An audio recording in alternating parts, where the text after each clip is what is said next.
de Erbil, je lance et je décide un jumelage entre le diocèse de Lyon et le diocèse de Mossoul. Fin juillet dernier, le cardinal Philippe Barbarin partait en Irak avec une délégation de l'épiscopat français. L'archevêque de Lyon a annoncé le jumelage entre son diocèse et celui de Mossoul. 2 mois plus tard, à quelques heures du lancement officiel du jumelage à Lyon, il nous raconte comment l'idée lui est venue. On arrive en Irak 27-28 juillet. Le premier jour, on va dans la cathédrale d'Erbil, après avoir été dans des quantités de salles paroissiales où on a vu des enfants, des vieilles grand-mères, des gens, des ceci, des cela. Et puis après, il y a une grande messe dans la cathédrale d'Erbil avec tout le monde. À côté de moi, j'ai l'évêque de Mossoul. Et l'évêque de Mossoul, il n'est pas dans Mossoul. Il n'a pas le droit d'aller à Mossoul. Il n'y a plus un seul chrétien à Mossoul, quoi. Et je me dis, bah ça quand même, ça ne va pas. Et donc c'est à ce moment-là que l'idée m'est venue de le dire publiquement. Et bien voilà, jusqu'à ce que vous puissiez rentrer à Mossoul, peut-être après d'ailleurs, hein, mais on fait un jumelage entre Lyon et Mossoul pour que vous sachiez que nous sommes vos frères. Ce jeudi 2 octobre, un grand dîner dans les jardins de l'archevêché marquera le lancement du jumelage. Un jour de fête pour les chrétiens d'Irak réfugiés à Lyon. Une quinzaine de femmes de la paroisse Saint-Éphrem des Chaldéens se sont réunies chez les Boutani, à Vaux-en-Velin, dans la banlieue lyonnaise. Ils sont nombreux les femmes, ils sont contents. Elles cuisinent le biryani, un plat irakien typique pour les 800 convives attendus ce soir. Les dames de la paroisse qui se démènent de manière extraordinaire, avec plein de joie. Vous voyez, la plupart, en fait, elles ont demandé des jours de congé, 1 ou 2 jours, de les voir rassemblés. C'est un petit Irak ici, je peux dire. Dans ce petit Irak où 4 générations se côtoient, le père Mouhanad Al-Tawil met aussi la main à la pâte, car il faut être à la hauteur de ce jumelage à la fois matériel, moral et spirituel.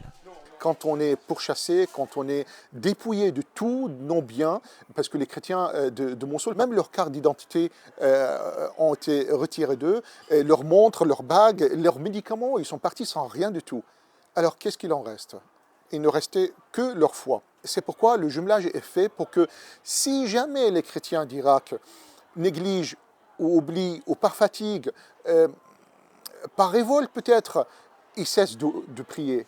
Il y a leurs confrères ici, ils prient pour eux. Et c'est une forme de soutien extraordinaire. Ce qu'ils disent, eux, ce n'est pas d'abord de biens matériels que nous avons besoin. Rassurez-vous, ils en ont besoin. L'hiver arrive, il faut qu'ils puissent être logés, être habillés, avoir les soins, les médicaments qui, paraît-il, leur manquent beaucoup. Mais ce dont nous avons d'abord besoin, c'est de savoir que vous êtes nos amis, que vous pensez à nous, que nous ne sommes pas oubliés, que nous sommes de la même famille et que nous sommes des frères et sœurs.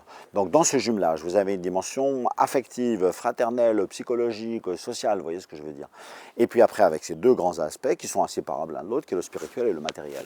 Donc le spirituel, c'est qu'on s'engage à prier pour eux, et en même temps que s'ils ont des besoins, et je trouve que les Français sont très généreux aussi, beaucoup d'argent arrive et on dit bah oui, on va trouver des bungalows pour les loger, oui, on va trouver ce qui va leur permettre de passer l'hiver. Retour chez les Boutani où l'heure du chargement a sonné, direction l'archevêché. C'est Kaïs qui conduit le camion. Réfugié politique sous le régime de Saddam Hussein, il s'inquiète pour ses proches restés en Irak.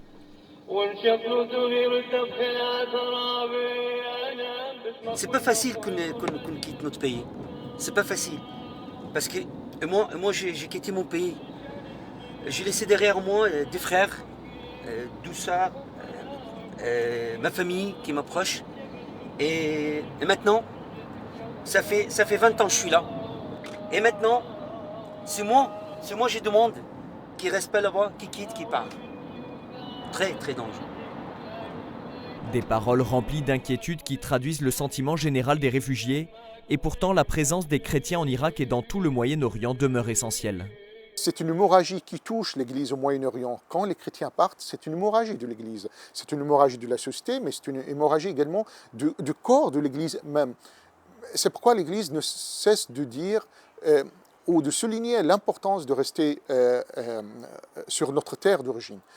Mais l'Église sait très bien que quand il y a une famille qui souffre énormément et qui a vécu une expérience tellement douloureuse, qui a perdu un ou plusieurs membres d'elle, eh bien, l'Église ne va pas les empêcher de partir. Proche de la communauté irakienne, le cardinal Philippe Barbarin salue les familles qui viennent d'arriver à l'archevêché. Voilà, c'est moi qui fais la visite. Une belle surprise, mais pas le temps d'en profiter. Alors que toutes les tables sont installées, il n'y a pas une minute à perdre pour tout préparer avant ce soir. Besoin de bras! Allez, faut des bras! Besoin de bras! Viens travailler, toi, viens. Besoin de muscles. Les invités commencent à arriver, 800 couverts quand 300 étaient prévus au départ et 800 demandes refusées par manque de place. Le lancement du jumelage a dépassé toutes les espérances et ce n'est pas seulement un événement d'église. Les autorités civiles sont aussi présentes ce soir. Nous pensons qu'il est de notre devoir d'être aux côtés des chrétiens d'Orient, d'être aux côtés de toutes celles et ceux, quelle que soit leur confession, quelle que soit leur origine, qui sont aujourd'hui obligés de fuir leur patrie.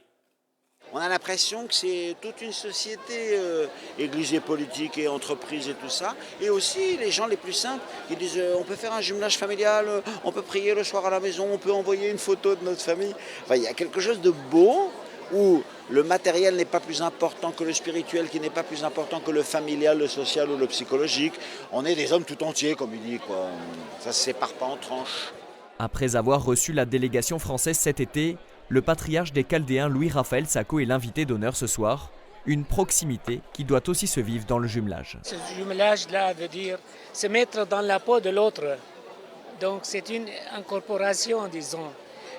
Pour celui qui a tout perdu, qui a souffert, pour lui dire ce n'est pas la fin du monde. Nous sommes à côté de vous, nous sommes prêts à vous aider. Donc c'est pour lui donner plus d'espoir et faire monter son moral. C'est ce qu'ont besoin les chrétiens d'Irak aujourd'hui.